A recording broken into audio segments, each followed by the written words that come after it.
Hi, everyone. Welcome to the Psychology in Spirituality, a Bridge to a Better Life discussion.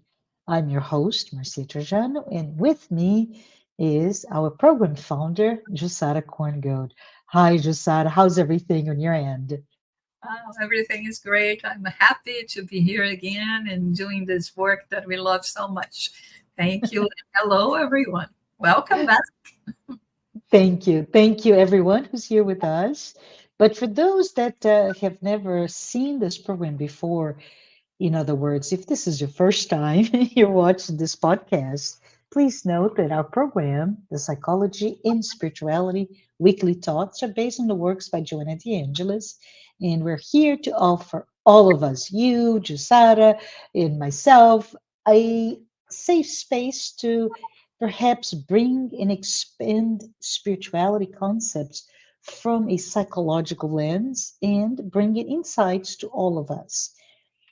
But we're here today to talk about fear, and fear can manifest in so many different forms, each with its own characteristics, each with its own series of impacts on all of us.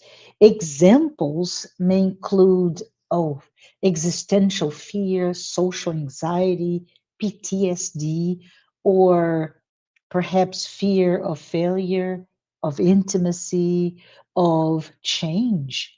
Fear is so pervasive in our lives, and I'm really keen today, Josara, on talking to you about potential approaches for dealing with fear. And of course, to do this, we need a baseline. What are we talking about and based on what? So love to hear from you, if we can speak about fear from the perspective of Joanna de Angelis. But before we start a conversation in earnest, I would like to recognize the very important organizations that are supporting this program.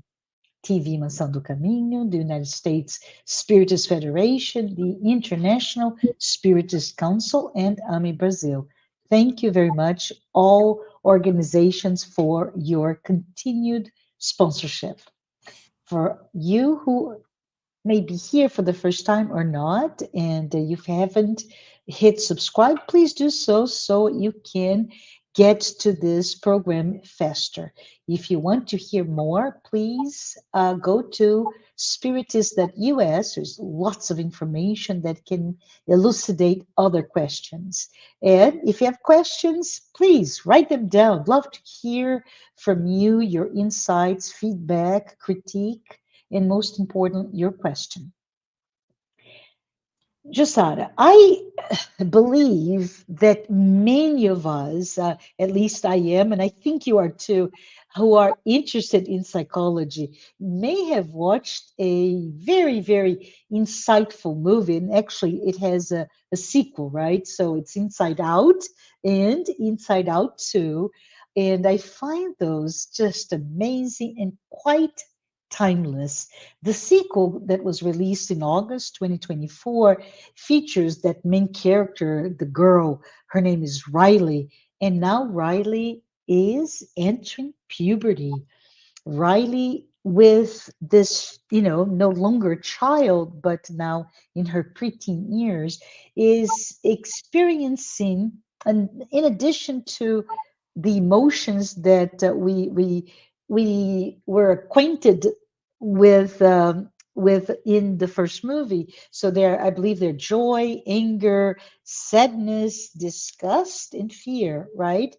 But now Riley, as a preteen, start to get new emotions in this movie. Not a spoiler, just to know that there are two additional emotions, right? So they are much more complex and requires, like anyone out there, including myself and you, right, just had a, when we were at that age, to now deal with anxiety, envy, boredom, and embarrassment. Oh my, it is so, so hard to go through life and transition into adulthood. But Josara, just thought maybe we can devote our time today to talk about fear, one of these emotions, and perhaps really look into what did Joanna de Angelis give to us, bring to us in her beautiful body of work about this specific emotion. So again, hello everyone. Thank you, Marcia. I think that's a fascinating topic, and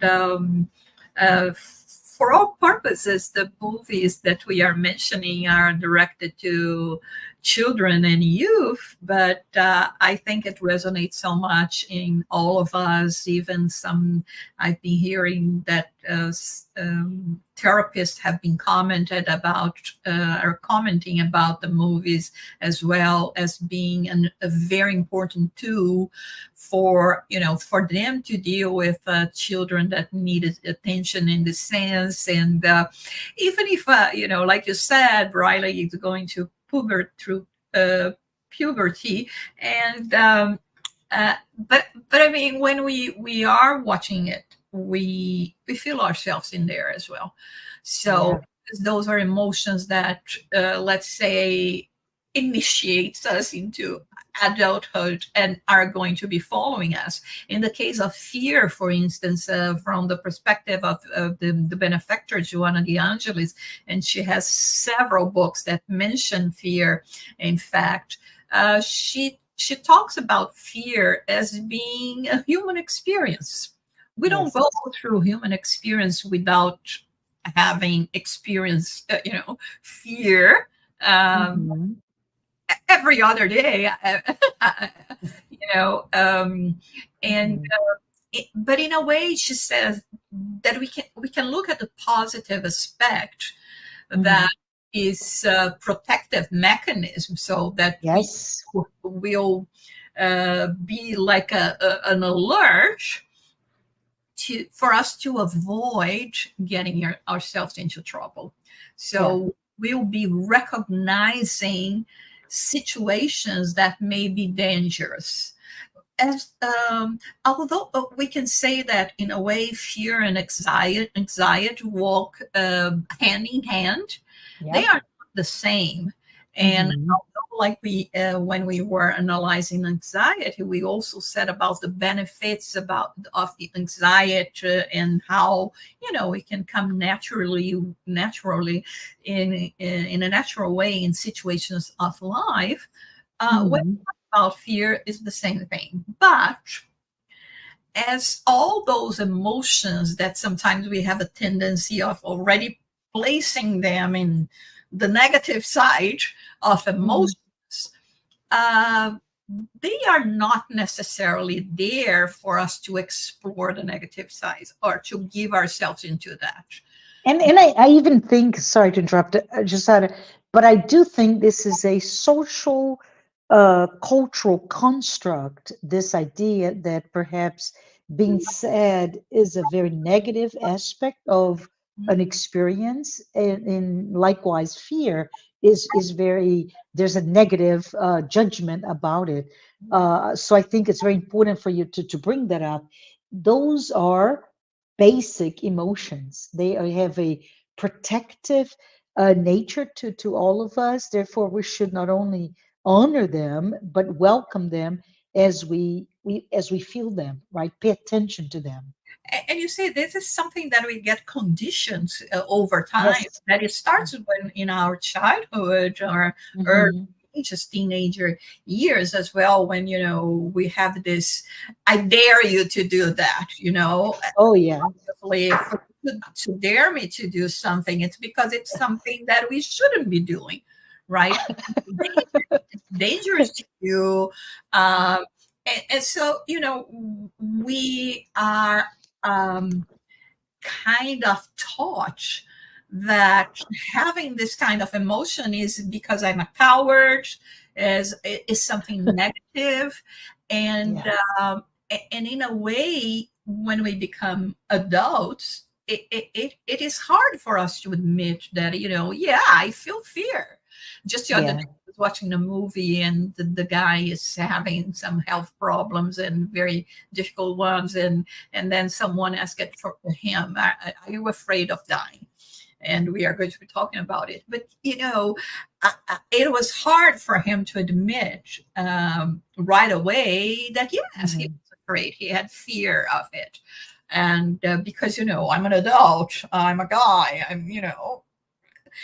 and so you have to uh, make believe that no, that's fine, it's part of life, and so we are so afraid of showing ourselves and showing that this is common sense. you know Yeah. some kind of situations, they will bring fear. So here, when Joanna de Angelis talks about the natural fear, in the same way that we were talking weeks ago about natural anxiety, of course you Mhm. go through a path where it's going to become a problem, when Mhm. it will dominate me in a way that will hinder my pursuit of self knowledge, of spiritual growth, and kind of paralyzing us. You know, Mhm. so uh, I'm not going to dare. I'm not going to, I'm Mhm. not happy with my work, but I'm not going to look for another one. What if, and this or this can happen. It's not just anxiety, is being afraid, the fear that is actually manifesting. So this And it's fear yeah, and it's becomes it, negative. well, yes, and it's interesting because there's research that talks about we're talking about human experience, right? The past, I don't know, 10,000 years of humanity, where from a gender perspective, women, right? Not only statistically speaking, we see that women fall prey to anxiety, pathological anxiety, much more than men. Fear is something that women use to historically speaking to protect their children, right? Mhm. So understanding and being alert, and I'm looking to my sides here as if there's something lurking. Well, if there is, then children, come on in. Let's protect ourselves. Let's not be out in the elements, if you will. But what's so beautiful, if you think about it, is countering, as you're saying, Josada, countering this natural tendency to see fear as a trigger to something's going on. Let me go ahead and protect me and my loved ones, right? There's something that counters to this, which is the idea of growing, developing, and doing that by um, achieving or being challenged, right? So that once we overcome whatever challenge may be, then we go into a higher platform, a higher level of this this experience that is life. So I think it's almost this point counterpoint that we see very often in Joanna de Angelis' work, which is on one hand, yes, it's part. On the other hand, if we allow fear to paralyze us, we will not be able to really grow. It's interesting that you brought about the example of the mother, for instance, with Hmm. her children, because Hmm. again, this, like I said, we are conditioned since early childhood to fear the world. Hmm. So be careful when you are on the street. Don't talk Yes, to a stranger. uh, uh, don't eat ice cream because it's going to make you feel ill or have yes. it's so many things. And so as a child, and unfortunately, because of course we are growing as a spirits, and we hope that for next time we will be better. But this is a way that we find of educating our children in the same Yes. way that sometimes, some religions, especially in the past, would come in and bring so much fear. If you think about it, you're going to hell. And Yeah. I fear so much all this perspective. But there is one quote from Joanna de Angelis in the book Existential Conflicts that it Mm, caught my attention when she says, about this crazy notion of us always being worried about our future. And here mm, it's not anxiety. This isn't a fear. What can happen, if yeah. this or if I don't do that. And she says the future is a blank slate that is painted with the colors of our present actions. So if I'm paralyzed because I'm afraid that something might happen in the future, uh, I may be, completely oblivious to working and accepting responsibility to do what I have to do today, even to Yeah. prevent that or to make sure that it's not going to happen. And so, in another book, Moments of Health and Consciousness, all of them published by Liao Publisher, she talks about fear as being an illusion created by the mind. Of course, it is an illusion because it's something that we are imagining, Yeah. right? That is going to happen. Like Yes. if I go out in the street and talk to a stranger, maybe this stranger is going, I don't know, kidnap me, Yeah. and I start imagining things that did not happen. So Mhm. that's why we said that in a way, in certain situations, fear and anxiety walk hand in hand. Absolutely. And so her advice is always for us to go and seek self-awareness, to pay attention to that, to this conditioning that we have and we have received it in our family dynamics since Yeah. we were young, of course, out of love, as a way of protecting us in the same way that our parents, our grandparents learned Mm, the same methodology dynamic, so to say. Now we are in this dynamic as well. And the thing is that sometimes because we are so used to this kind of dynamic, we are the ones that are sabotaging our growth, our personal growth. Because true. what if I Hmm. don't succeed? Right? Hmm. The big question that sometimes, fear can really get into the way. And if you think about it, right, Jussara, it's very interesting because this fear of failure, right, fear of not meeting the expectations, Mhm. it's truly from that perspective it is based on a cultural environment that you inserted your family in Mhm. this case, but it is also very much an egoic construct, right, as the ego projects those desire or this drive to meet the demands of our external life. So culturally speaking, if I live, I don't know, pick a country, right? Let's say, I don't know, Australia. And immediately comes to my mind all the animals that are so exotic, enormous um, Kangaroos uh, and kangaroos, oh, or sharks, or life is because of natures that you right.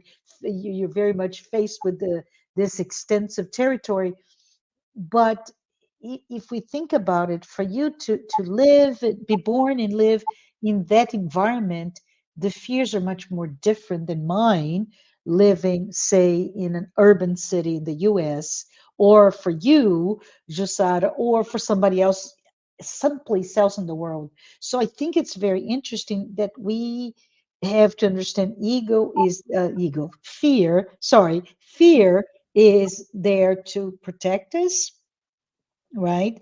There is a lot of research that talks about this gender based relation with fear. And now we come to this third remark, which is the fact that it is relative to your environment and may be different, but it's regardless, it's an egoic construct that differs based on what is your outside expectation, familial or cultural. There's a change based, I don't know, east versus west, if I am born in a very rural area or not, or if I'm born, say, in Africa or I don't know, the Netherlands. It's very different aspects of what are the fears that I have in my life, right? One of the main um, uh, consequence that fear can really get in the way and become a terrible culprit in our lives is preventing us going into the process of self-knowledge, which is key in the work of Joanna de Angelis, and then the work of, that we have in Spiritism.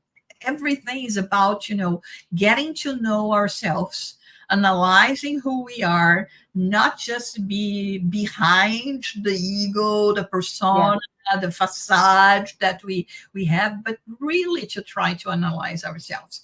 But of Mm-hmm. course, if I don't want to see that, I'm afraid of looking at my shadowy side. Mm-hmm. I'm going to be preventing myself of to go through this path of, getting to know myself and do something about it in the path Mm-hmm. to self-improvement. So this self-knowledge and how the fear can be an obstacle to that also Mm-hmm. uh, entails another problem. It gives put it together with our self-esteem, right? Yes. Because if I have a low self-esteem, I my first thought in terms of being fearful of what is going to be revealed if I dive deep into myself in this process of self-knowledge is Correct. that, whatever I'm going to find in myself that is not right, instead of making me act in a proactive kind of way of thinking, what can I do to improve this aspect that is still needs to be improved in myself?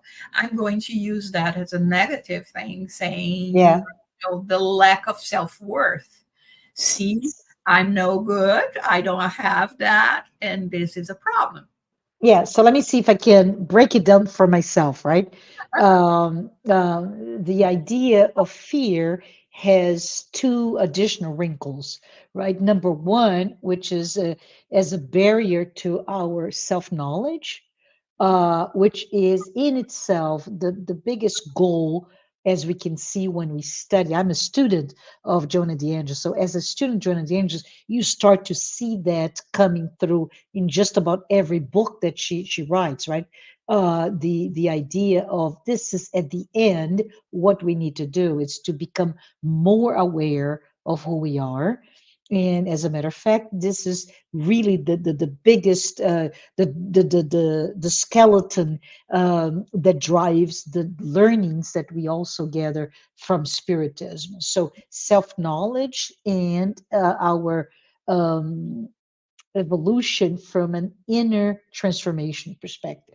The other wrinkle is, as you said, Josara, is the fact that this fear, right? Fear is also related in a way with our shadow, right? Which is that dark side of ourselves, that hidden, that that area that we repress consciously or not, And instead, we use a mask or create this persona to protect the us from ourselves and ourselves from others, and try to be what we are not.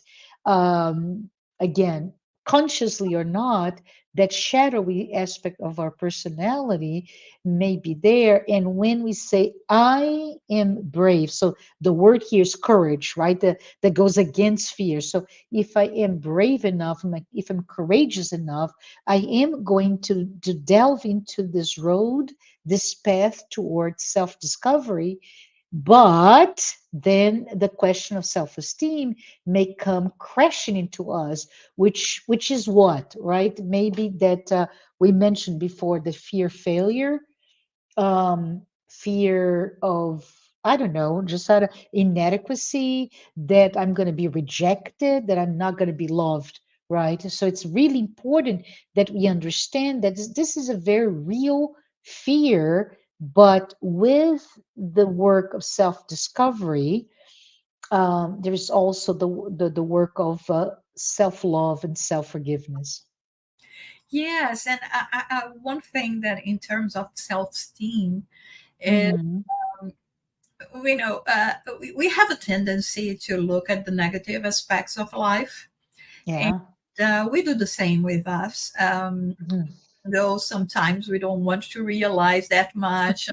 Oh, yeah, I am a bit selfish. Yeah, I am a bit vain. We don't say that. It's like, if I put a bit before, it's I don't pay that much attention to it. So, but the thing is, the encouragement here for us to get to know ourselves, for self knowledge, is because it is the only way that we can guarantee that, for the moment, if we are just a bit, but probably we are not just a bit, we are a lot of those things. And Yeah.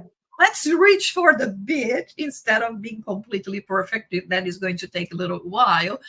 But you see, and this is when she says, the self-esteem here is crucial for us Yes. to deal with that, Yeah. because if I keep on thinking that every negative trait that I'm going to find in my personality is going to put me down, then it's not even worth visiting there.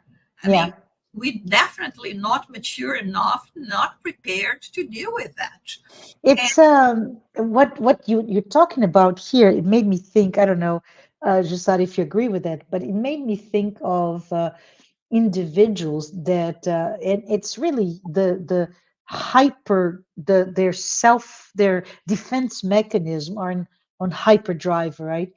So when you read, and I read a while ago, the biography of, say, Steve Jobs, the founder of Apple, right? Many of the people that worked with him talked about this distortion of reality, and nobody could understand. But that's what he needed. There was this defense mechanism of himself to be able to continue at his path, right? I'm not going to say good or bad, but it was his path. And we need to think about it when we look into this journey toward self discovery, self awareness. Do we want to look at it from kind eyes, right? In what you said, I'm not just a bit arrogant, I'm quite arrogant, right? But right now, my defense mechanism allows me to see just a bit so that I can address that bit and then address a little bit more and yet a lot more when I'm ready. Don't you think? yes, absolutely. But again, this drive is Mm-hmm. what Joanna de Angelis is inspiring us to do. Yeah. Regardless. Mm-hmm. I mean, it's not a point of just saying, "Well, I'm a bit arrogant, but everyone is." Uh-huh. Justification is that, right? Yeah. So we are adults here, so let's think about, yeah, I am, but I know that, and this is not how a person should be. And I'm going to be addressing that according to my possibilities. And I'm not going to stop loving me or thinking that I am unworthy of Yes. anything because I recognize my, you know, my fail. Yeah. Failures and the points, the weak points, Yeah. and so it's about, as you says, to have a positive self-image. Mm-hmm. And I think, I don't know if I understood well from your example from Steve Jobs, but sometimes, when people are just picking on the little things, and I'm thinking about the big picture, I have to ignore what is here for me to go and address and reach where I want to reach. And when we think about, because one of the topics that we wanted to bring today as well is about the different types of fear, and we actually listed 10 of them, and one of them that I thought was very interesting. Mm-hmm. Let me see here if I can find it. I'm looking for it now. Is the fear of failure Yeah. uh, related to being a perfectionist? Yes. And it plagues us. It plagues us, this perfectionism, which masks our fear of failing. And our, Exactly. yeah, and our fear of failure masks our fear of rejection, of not being accepted, right? And it's So just so interesting how it's all intertwined, isn't it, Josara? yeah, we say I'm a perfectionist. Okay, nothing wrong with that. But aren't you masking, like you said, perhaps the fear of failure, and instead of thinking it is not good enough, this work, it's Mm-hmm. me, I am not good enough. And so, what happens in this fear of failure, for instance, we procrastinate what we have Yeah. to do just to not, just to avoid Yeah. uh, see the results, because we cannot deal with that. It's almost like you rejecting yourself Mhm. because it's better to be rejected by yourself than by somebody else, right? Exactly. And sometimes, we stay in this position, like, when we talk about fear of change or fear of the unknown.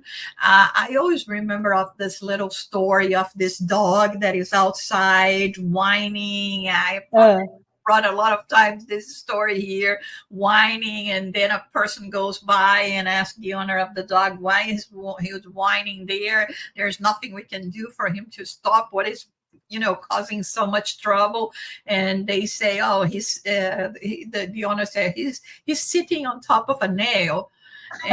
And what, so why he doesn't move if it's yes, hurting him? Because it's not hurting enough.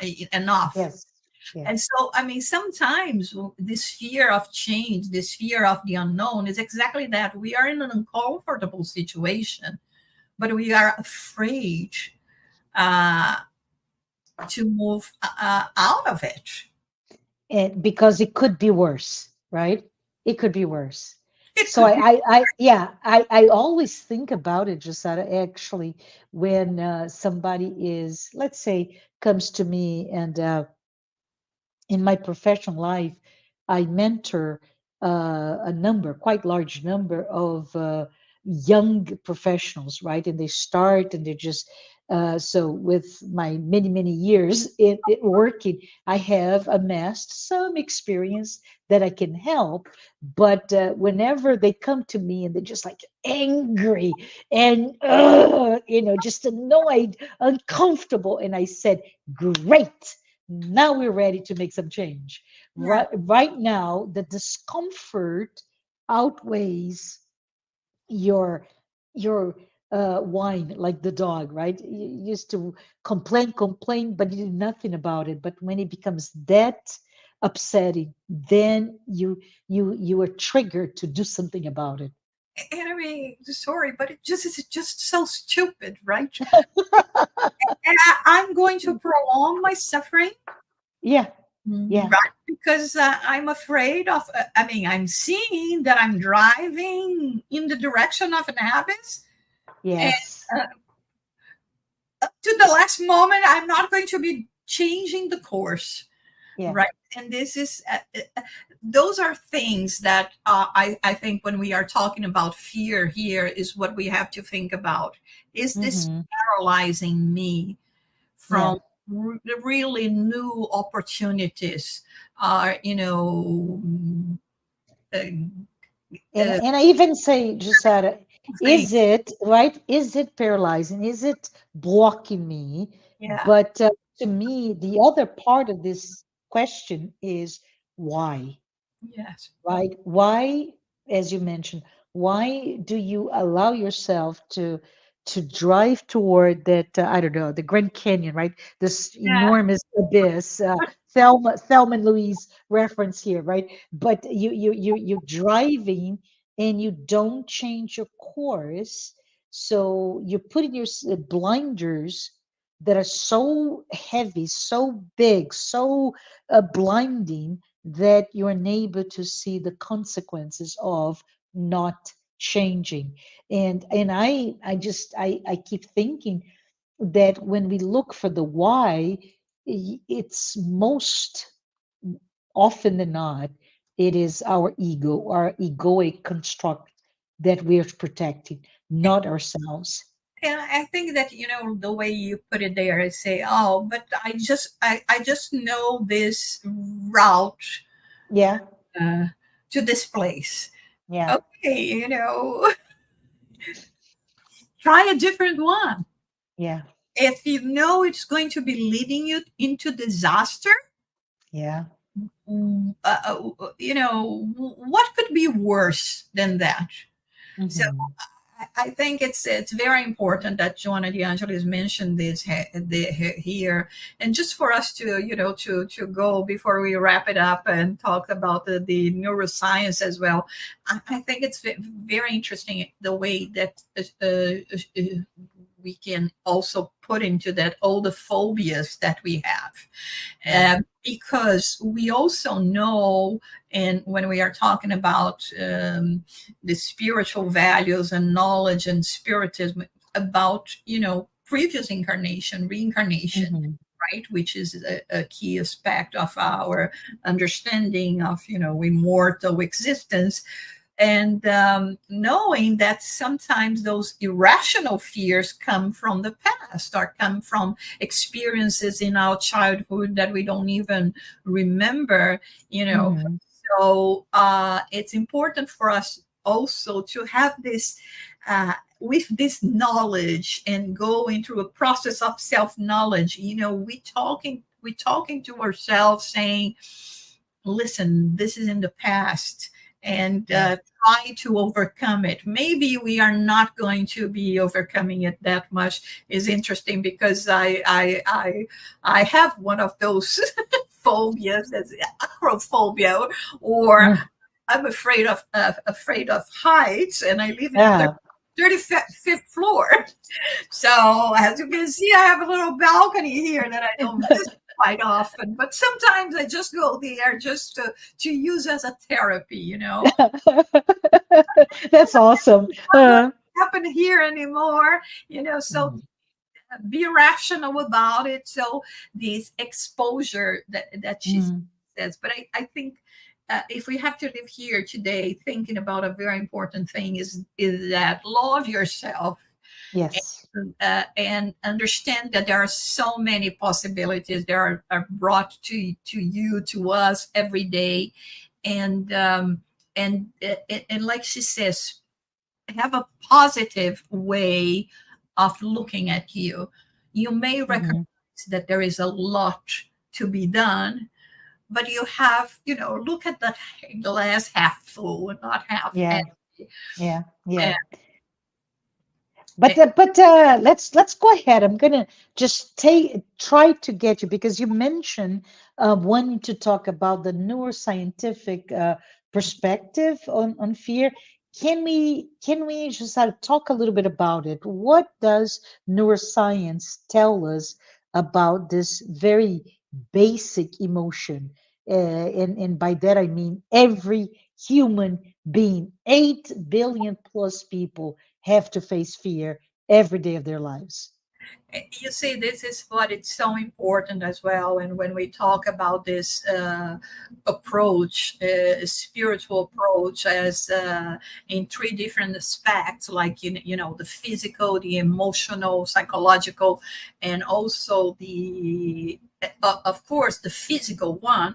We all know how when we are anxious or even afraid, the heart beating, the heart rate increases, and we start sweating, and all of those things.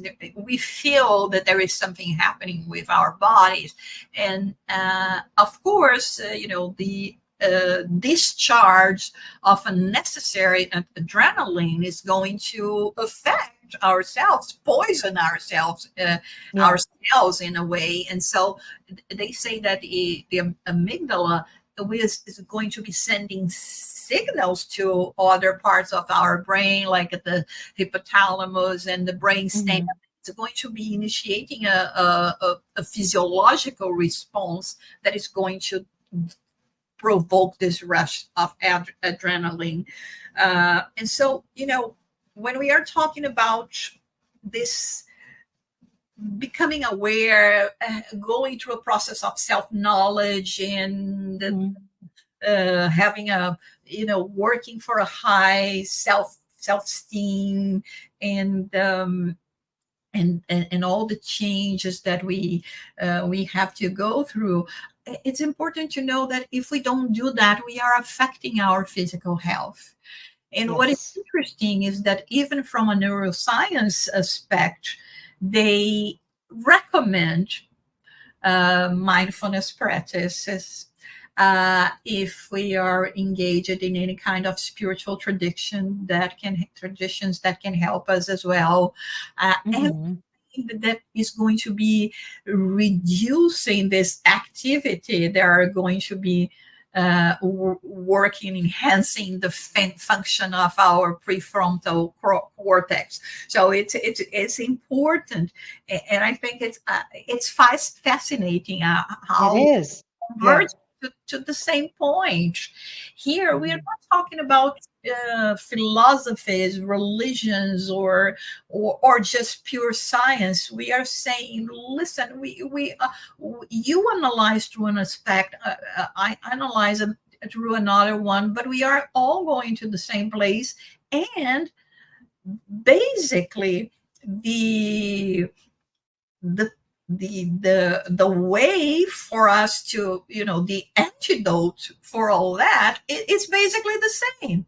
Is, go Yes. to therapy to calm yourself down, having this mindfulness practices, or like we say, the prayer, the meditation, the engaging yourself with positive actions, that it makes you feel good. Every time you do charity, you are actually doing charity to yourself. So I think it's really so amazing when we think about that.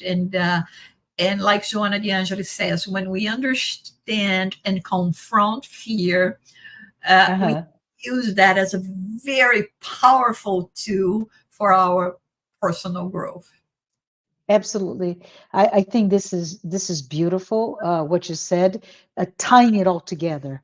So spiritual, emotional, right? Psychological and physical manifestations of fear and their root causes, but all deals with the same type of a response to deal with that. They're very much the same.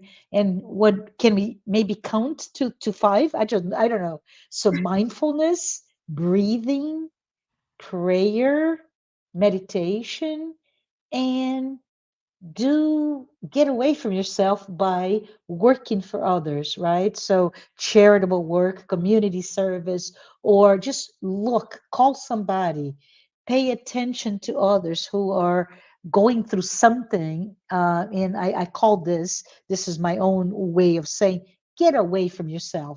Just start looking beyond you, and those will make you feel better. So if you are suffering fear that is paralyzing you from doing things, think about it and seek help. Right? Don't imprison yourself to the fear. Look at yourself first and foremost with love, with forgiveness, and know that you are not alone. Josada, any final words before we say goodbye? What I was thinking is, do not be afraid, but be cautious. Yes, absolutely. Do not be afraid. Be cautious, because being cautious is not bad, right?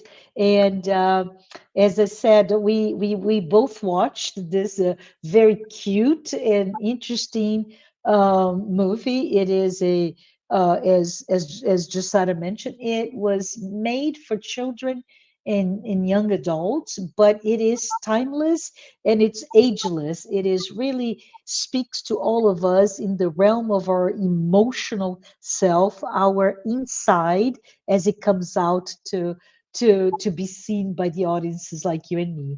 But Jasada, thank you so very much for your time today, and everyone, so long.